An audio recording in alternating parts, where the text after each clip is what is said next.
Assalamualaikum warahmatullahi wabarakatuh.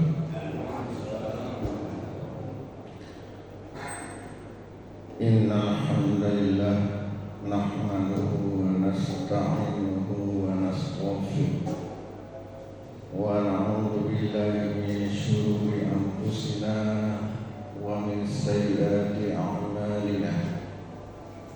May yahdihillahu fala mudilla lahu wa may yudlil fala hadiya lahu. Allahumma shalli wa sallim wa barik ala Muhammad wa ala alihi wa ashabihi wa man tabi'ahum bi ihsan ila yaumiddin. Hamba Allah, biasanya pengajian kita selesainya jam 6. Ini sudah jam 6. Itu juga sudah.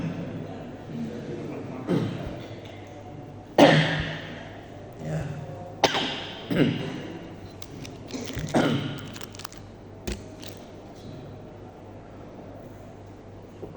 Jadi hamba Allah, karena ternyata jamnya bergeser-geser, kita lanjutkan aja lah ya, sedikit. Jadi judul kajian kita sebagaimana di dalam pengumuman flyer itu musibah jalan menuju surga. Jadi kayaknya yang ikut takziah semalam sudah selesai pembahasannya. Tidak apa-apa, kita ulang-ulang lagi. Hamba Allah. Jadi sebelum saya menjelaskan kenapa musibah itu jalan cepat, jangan jalan cepat lah, jalan biasa dan jalan menuju jannah. Ya, saya akan jelaskan dulu apa sebenarnya musibah itu. Musibah itu ada padanan kata lain, bala. Bala. Kalau kita terjemahkan bala itu apa? Ujian. Jadi ada bala. Nah, sebagaimana hadis Nabi, la yazalul bala bil mu'mini wal mu'minah fi nafsihi wa waladihi wa malihi hatta yalqallah wa ma alaihi khati'atun. Senantiasa bala. Apa berarti pengertian bala? Musibah, ujian menimpa seorang mukmin atau mukminah, di mana bala itu menimpa badannya. Kenapa badan? Asam urat, kolesterol, apa lagi? Asam urat, kolesterol, darah tinggi, DNA, macam. Wawaladihi atau bala itu menimpa anak kita atau keluarga kita lah. Wamali atau bala itu menimpa harta kita, fortune atau kayak mobil media apa? Pajero. Oh, disikat maling rupanya betul. Jadi musibah menimpa badan kita, diri kita, keluarga kita, anak-anak kita, atau harta kita. Hatta yalqallah, hingga dia bertemu dengan Allah, meninggal dunia. Wa ma alaihi khati'atun. Tidak ada dosa lagi sedikit. Kemana dosanya? Kemana? Sudah diangkut oleh Pajero ya. Sudah terhapus dengan kesabaran menghadapi bala. Jadi bala. Kemudian ada juga kata-kata musibah disebutkan dalam hadis. Ma min muslim tusibu musibatun. Tidaklah seorang muslim dia tertimpa musibah. Tusibu musibatun.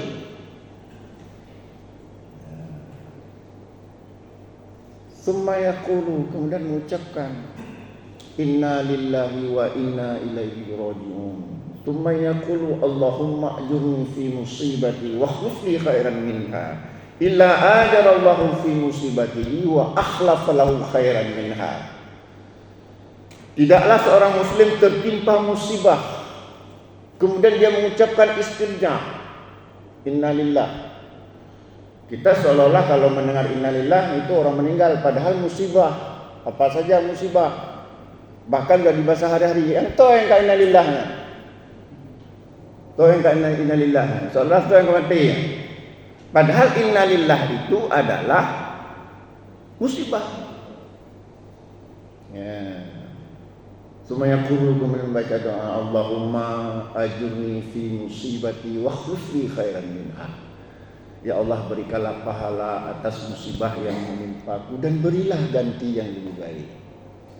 Ya, hilang Pajero tadi, Allah ganti dengan apa di atas Pajero? Alphard. Meninggal nggak usah. Jadi nggak jadi. Illa ajarallahu fi musibati wa akhlafa lahu khairan minha. Maka jika kita tertimpa musibah kemudian mengucapkan istirja terus membaca doa tadi, maka Allah akan memberikan pahala kepada kita dan Allah mengganti dengan yang lebih baik. Katanya apa? Musibah. Kalau tadi bala, musibah. Tapi kemudian ada namanya azab. Sama-sama menderita. Azab. Ya. Contohnya gini. Dalam hadis disebutkan, qala Rasulullah sallallahu alaihi wasallam, "Ma min rajulin" Tidaklah bagi seorang laki-laki yakunu fi qaumin, dia berada pada suatu kaum. Ya, yu'malu fihim bil ma'asi. Kaum itu suka bermaksiat. Yaqdiru ala ayyughayyiru alaihi, dan laki-laki ini mampu dia mencegah maksiat itu. Fala yughayyiru, tapi enggak mau. Illa asabahumullah bi'adzabin min qabli ayyamutu, maka Allah akan memberikan azab pada dia sebelum mati. Azab. Iqab. Apa? Tadi apa? Bala. Apalagi? Musibah. Azab. Sama-sama menderita. Hadis berikutnya, qala Rasulullah sallallahu alaihi wasallam, di sini dari Abu Bakar, innan nas, sesungguhnya manusia, idza ra'au al-munkar, ketika melihat kemungkaran. Ya, sesungguhnya manusia ketika melihat kemungkaran, la yughayyirunahu, tapi tidak mau mencegahnya. Au syaka ayya'ummahumullah bi'iqabihi. Jika manusia melihat kemungkaran tapi cuek bebek dia, apa cuek bebek? Berutandun. Maka Allah akan memberikan iqab, iqab pada seluruh orang yang ada di kampung itu. Pada seluruh orang yang ada di kampung itu. Jadi nggak boleh misalnya konutan, kalau Allah berikan iqab, kita pun kena walaupun kita ahli ibadah, walaupun bukan kita pelaku maksiat. Nah, jadi ada kata iqab, bala, apalagi musibah, malapetaka yang bahasa Melayu. Jadi apa? Bala, musibah, azab, iqab, itu sama-sama konsekuensinya menderita. Terus dari 4 istilah itu mana jalan menuju surga? Ya, jangan nanti sebenarnya dia iqab, sebenarnya azab, kita anggap musibah. Kita harus bisa membedakan mana musibah, mana iqab, mana azab, sebagaimana saya sebutkan dalam hadis tadi. Jadi kalau kita mengalami satu katakanlah mirip musibah, itu belum tentu musibah. Jangan-jangan karena di rumah kita sering sekali terdengar Megidet misalnya, atau Evita Mala, atau apalagi Hamdan ATT misalnya, atau macam-macam. Ternyata itu bukan azab, iqab, hukuman. Ya. Kenapa? Karena itu kemungkaran.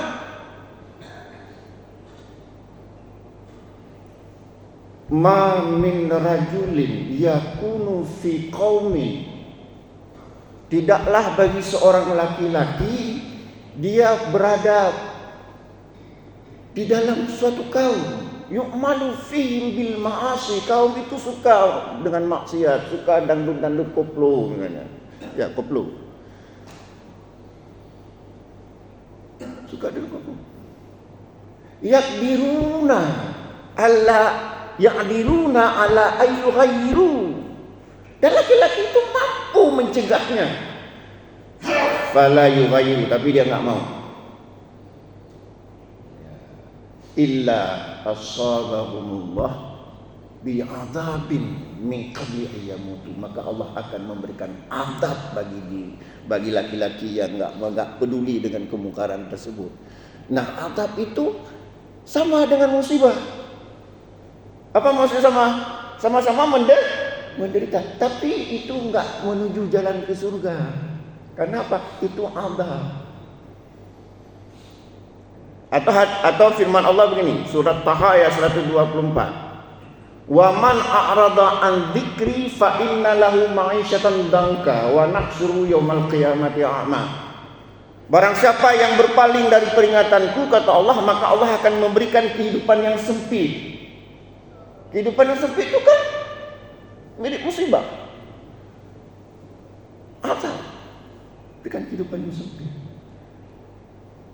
Apakah itu musibah atau azab? Ternyata bisa jadi itu azab. Kenapa? Ada peringatan Allah yang enggak peduli kita. Mungkin kita enggak mau, selama ini enggak pernah mau bersedekah, enggak pernah mau berinfak, suka sekali ngomongin orang lain, padahal Allah larang. Jangan-jangan itu adalah iqab atau azab, bukan musibah. Ya. Jadi tidak semua penderitaan yang kita alami itu musibah. Bisa jadi apa? Azab. Nah, kalau azab bagaimana jalan menuju surga? Itu persekot DP yang Allah kasih di dunia, azabnya DP-nya. Jadi yang benar-benar dianggap musibah, kemudian dalam hadis disebutkan beberapa keutamaannya adalah memang betul-betul ujian dari Allah, bukan iqab, bukan azab. Tetapi masalahnya bagaimana kita membedakannya? Ya, sulit membedakannya. Oleh karenanya bisa enggak kita anggap apapun yang kita alami, apakah karena kita enggak tahu apa itu azab atau musibah, kita bersabar menghadapinya. Para ulama mengatakan begini, kalau kita mendapat musibah dan kita sadar sebelumnya kita bermaksiat kepada Allah, maka yakinilah maka itu iqab atau azab. Nah, kalau kita menghadapi seperti itu, istighfar, kita bertobat kepada Allah. Ya, itulah hamba Allah ya, perbedaan dari apa? Musibah, bala, apalagi azab, iqab. Anggap ajalah kita mendapat musibah. Sebagaimana sudah saya jelaskan dalam ceramah pagi semalam, terkadang kita masuk surga bukan dengan amalan-amalan kita. amalan kita ternyata bisa jadi sangat sedikit. Kenapa? Kadang-kadang bercampur dengan riya. Inilah yang sangat ditakuti oleh Nabi. Sehingga Allah berfirman, wa qadimna ila ma 'amilu min 'amalin faja'alnahu haba'an mansura. Allah katakan, lalu kami dapati seluruh amal perbuatan mereka, lantas kami jadikan amal perbuatan mereka itu bagaikan debu yang berterbangan. Debu banyak tapi hanya penyakit. Ya, ketika kita salah, datang orang lewat, bagus-bagus. Ketika kita bersedekah, lupa ditulis nama kita, protes. Tidak ada lagi ya amalan kita itu. Ketika kita berhaji, taruh haji besar-besar, haji Herman Syah, dan tidak ada artinya kadang-kadang itu haji kita. Ada enggak pernah kita baca dalam riwayat Haji Abu Bakar As-Siddiq? Ada enggak? Haji Umar bin Khattab. Apa mereka enggak berhaji? Hati-hati, ini syirik kecil, inilah yang sangat ditakuti oleh Nabi. Sehingga Nabi mengatakan, inna akhwafa ma akhafu alaikum asyirkul asghar. Yang paling aku takutkan pada kalian, kata Nabi, syirik kecil, bukan syirik besar. Kalau ya Rasulullah, wa ma syirkul asghar. Ya Rasulullah, apa itu syirik kecil yang kamu sangat takut? Faqal riya. Kita enggak puas hanya sekedar Allah yang tahu. Kita ingin seluruh kampung tahu. Kalau berzikir enggak puas sekedar Allah yang mendengar, tapi seluruh kampung harus mendengar zikir kita. Itu baru kita puas. Seolah-olah Allah tidak maha mendengar. Sampai Rasulullah pernah marah kepada beberapa sahabat karena berzikir keras-keras. Sebagaimana kata Abu Musa Al-Asy'ari, kami pernah bersama Rasulullah bersafar hatta asyrafna 'alal wad, hingga kami berada di sebuah lembah. Lembah itu apa? Lembah itu pokoknya lembah lah, naik turun lembah. Halalna wa kabarna wa ala sautuna, kami bertahlil. Bertahlil itu apa? La ilaha illallah. Wa kabarna, kami bertakbir, Allahu akbar, wa ala sautuna, kami mengeraskan suara kami. Gimana kira-kira? La ilaha illallah, Allahu akbar.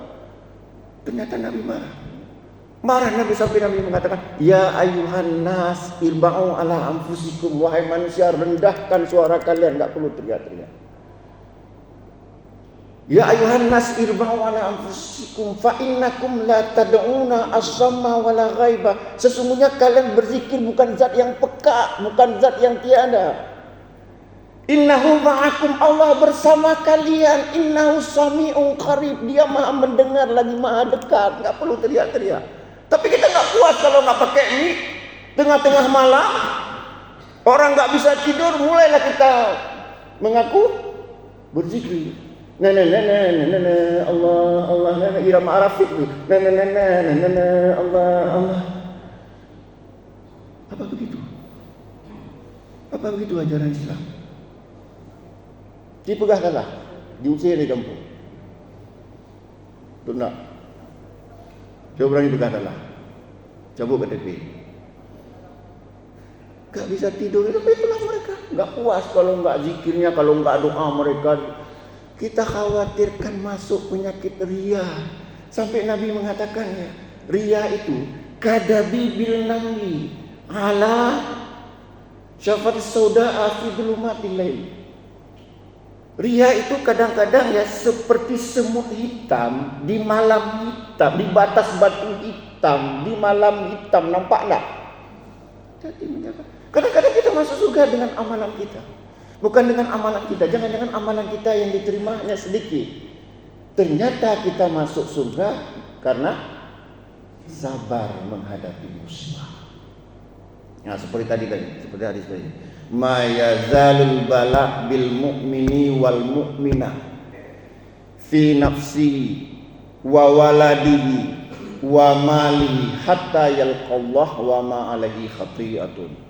Senantiasa bala menimpa seorang mukmin atau mukminah, di mana bala itu menimpa badannya atau anak-anaknya atau hartanya hingga dia bertemu dengan Allah, wa ma alaihi khati'atun, tidak ada dosa lagi sedikit pun. Kalau enggak ada dosa lagi, walaupun amalan kita sedikit, kemana?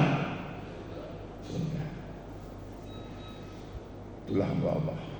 Mudah-mudahan ada manfaatnya. Aqulu biqouli hadza fastaghfiru innahu ghafurur rahim. Wassalamu alaikum warahmatullahi wabarakatuh.